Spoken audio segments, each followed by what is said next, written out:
Hello दोस्तों, नमस्कार। मैं दुष्यंत कुमार आपका वार्ताखंड बाय दुष्यंत चैनल में स्वागत करता हूं। दोस्तों, आज हम एसएससी जीडी के लिए प्रैक्टिस 3 करेंगे।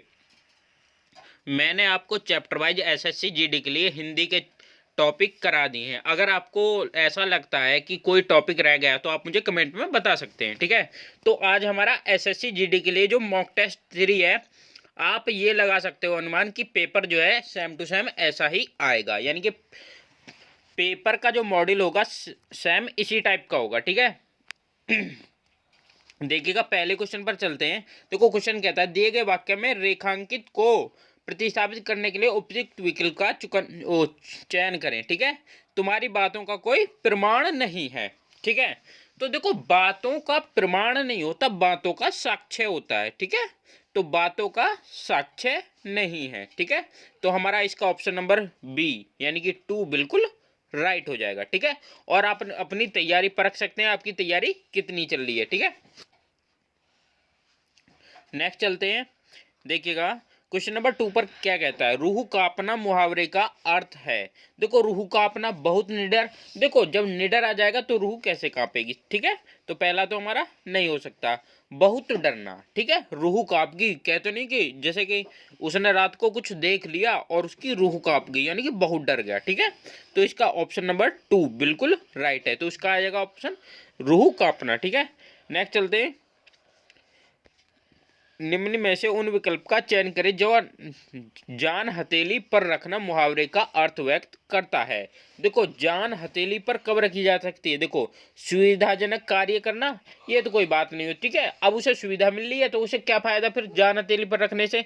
जान को हथेली के ऊपर रखना, ये ऐसी कोई लॉजिक नहीं है, ठीक है। ये मुहावरे का अर्थ है, इसकी बातों से और रियल जिंदगी से दोनों से कनेक्शन है, ठीक है। जीवन को संकट में डालना, ठीक बात है। आपको आराम से पहली नजर में ही आपने इसको देखकर कर दिया होगा कि जीवन को संकट में डालना, यानी कि ऑप्शन नंबर सी आपका बिल्कुल राइट है, ठीक है। नेक्स्ट चलते हैं क्वेश्चन नंबर 4 पर।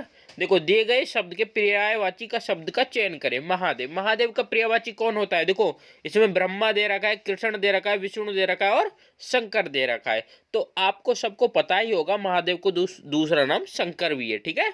तो इसका ऑप्शन नंबर डी बिल्कुल राइट है, ठीक है। नेक्स्ट चलते हैं। देखो, निम्नलिखित में से दिए गए वाक्यांशों के लिए शब्द दीजिए। देखो, अब ये क्या है, वाक्यांशों के लिए शब्द आया है, ठीक है। और आपको एसएससी जीडी में एक क्वेश्चन जरूर आना है 100%। काम से जी चुराने वाला, तो काम से जी चुराने वालों क्या बोलते हैं, कर्मठ। देखो, कर्मठ तो उसे बोलते हैं जो काम में अपने में लगा रहता है, अपने काम के प्रति लगन रखता है, ठीक है। मेहनती, देखो एक बात को आपको, और एक कामचोर। देखो, मेहनती उसे ही तो कहेंगे जो काम को करेगा, मेहनत करेगा काम में। कामचोर जो काम से जी चुराता है उसे क्या बोल देंगे, काम चोर। तो इसका ऑप्शन नंबर सी बिल्कुल राइट है, ठीक है। देखिए, क्वेश्चन नंबर 6 पर चलते हैं। देखो, दिए गए शब्द में विलोम चुने।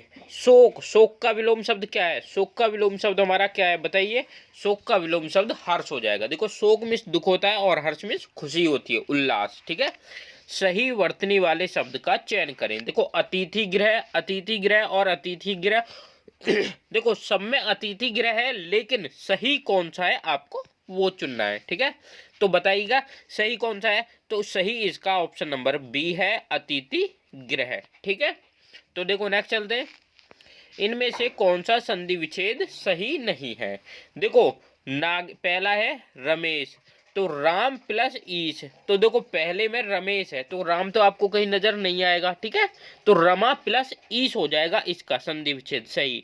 तो इसमें राम प्लस ईश नहीं होगा, क्योंकि इसका रमा प्लस ईश बनेगा, ठीक है। रमा प्लस ईश बन जाएगा इसका सही संधि विच्छेद। तो आपका पहला ही गलत है, ठीक है।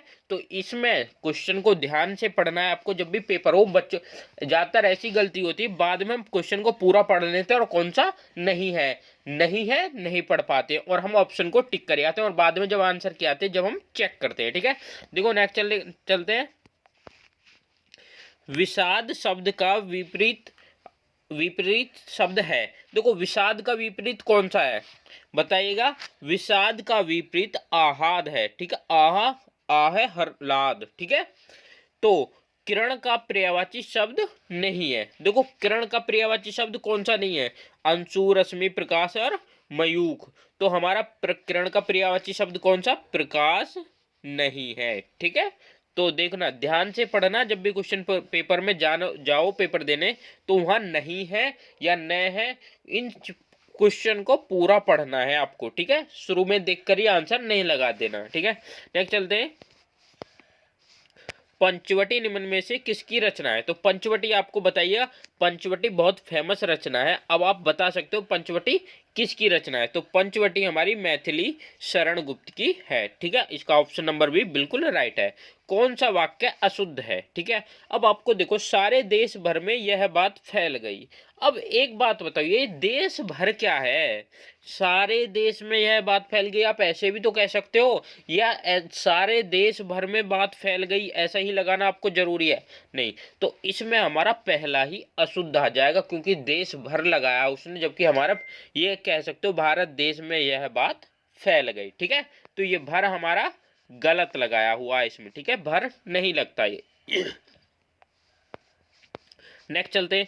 पुस्तकालय में कौन सी संधि है? देखो, पुस्तकालय हमारा क्वेश्चन नंबर देखो। अब आप पुस्तकालय की संधि विच्छेद कर सकते हो, पुस्तक प्लस आलय। देखो, पुस्तक प्लस आलय। ठीक है, पुस्तक प्लस आलय। देखो, सिंपल सी बात है, पुस्तक ए आएगा प्लस आ आएगा।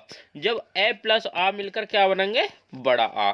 और बड़ा आ किस में बनता है? हमेशा दीर्घ संधि में बनता है। ठीक है, आपको फॉर्मूला ध्यान रखना है। प्लस में बड़ा आ, बड़ा अक्षर कौन सा बनेगा? दीर्घ संधि में ही बनेगा। ठीक है, तो ऑप्शन 13 का हमारा ऑप्शन नंबर भी बिल्कुल राइट है। देखो, कमल का पर्यायवाची शब्द है। देखो, कमल का पर्यायवाची शब्द कौन सा है? अरविंद, मयंक, मदन और अचल। ठीक है, तो हमारा बताइएगा कमल का पर्यायवाची सही शब्द कौन सा है? तो कमल का पर्यायवाची सही शब्द है अरविंद। ठीक है, नेक्स्ट चलते हैं। जो दिए गए वाक्यों में शब्द लीजिए जो कभी बूढ़ा न हो। अब एक बात बताइए, जो कभी ना मरे वो अमर हो जाएगा, जो कभी बूढ़ा ही ना हो जाएगा, बूढ़ा ना होगा, उसे हम बोलेंगे अजर। ठीक है, जो कभी बूढ़ा न हो उसे बोलेंगे हम अजर।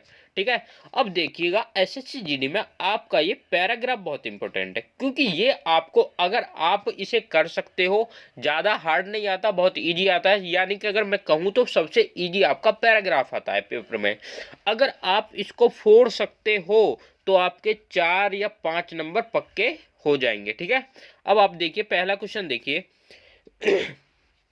गद्यांश में देखिए, प्रदूषण आज के समय का सबसे बड़ा अभिशाप है, सफलता है, कर्तव्य है। अभिशाप, सफलता, सफलता और कर्तव्य। देखो, इसके तो ऑप्शन ऐसे हैं। ठीक है, थोड़े गलत ऑप्शन लगे क्योंकि असफलता 2 जगह आ गया, तो आपको सिंपल सी बात है, सफलता तो होगा नहीं, तो और कर्तव्य भी नहीं होगा। प्रदूषण, प्रदूषण आज के समय का सबसे बड़ा कर्तव्य, तो कर्तव्य भी नहीं होगा। तो आपको सिंपल सी एक बात लॉजिक लगा सकते हो आराम से कि इसका अभिशाप ही बनेगा। तो इसका ऑप्शन नंबर ए बिल्कुल राइट है। प्रदूषण आज के समय का सबसे बड़ा अभिशाप है। ठीक है, अब देखो, पहले में तो आपको पता पड़ गई, फिर आगे पढ़ो। प्रदूषण के बढ़ने से धरती पर बहुत सी, अब एक बात बताइए, बहुत सी क्या उत्पन्न होंगी? अब एक बात ये, मतलब जब हमारा प्रदूषण होता है तो धरती पर क्या उत्पन्न होता है? देखो, घटनाएं उत्पन्न होती हैं या समस्याएं उत्पन्न होती हैं, कथाएं उत्पन्न होती हैं, उम्मीदें। देखो, प्रदूषण से कोई घटनाएं नहीं, कोई कथाएं नहीं, कोई उम्मीदें नहीं, यानी प्रदूषण से हमारी समस्याएं बढ़ती हैं। ठीक है, प्रदूषण से क्या बढ़ता है? समस्याएं बढ़ती हैं। तो ऑप्शन नंबर बी इसका बिल्कुल राइट बैठेगा। ठीक है, अब देखिए हम तीसरी लाइन पढ़ते हैं। देखो, देखो बढ़ती हैं, पैदा हो गई, जिससे समय रहते न गया तो वह दूर नहीं, जब धीरे धीरे सब खत्म हो जाएगा। अब जितने समय तक रहते न। अब एक बात बताइए, ये क्वेश्चन नंबर 3 दे रखा है, रोका। अब एक बात बताइए, अब हमारी समस्याओं को, अब प्रदूषण को अगर हम क्या करेंगे, अगर रोका करेंगे, बढ़ाएंगे या लगाएंगे, उठाएंगे? अगर प्रदूषण को हम रोकेंगे ही तो सही। ठीक है, तो हमारा प्रदूषण को अगर रोका न गया, तो यहाँ देखिएगा कुछ ऑप्शन नंबर ये देखो, 3 वाले डैश में भर के देखो। अगर पैदा हो गई जिसे समय रहते रोका गया तो वह दूर न, रोका, यह एक नहीं और आता। ठीक है, जिसे रहते न रोका गया तो वह दिन दूर नहीं, जब धीरे धीरे सब खत्म हो जाएगा। ठीक है, न दे रखा है। ठीक है, तो उसमें क्या आएगा? रोका आएगा। ठीक है, नेक्स्ट चलते हैं। देखो कुछ, अब देखो डैश 4 में देखना है, तो खत्म हो जाएगा। प्रदूषण के तत्व डैश द्वारा उत्पन्न किए गए पदार्थ या वेस्ट मटेरियल होते हैं।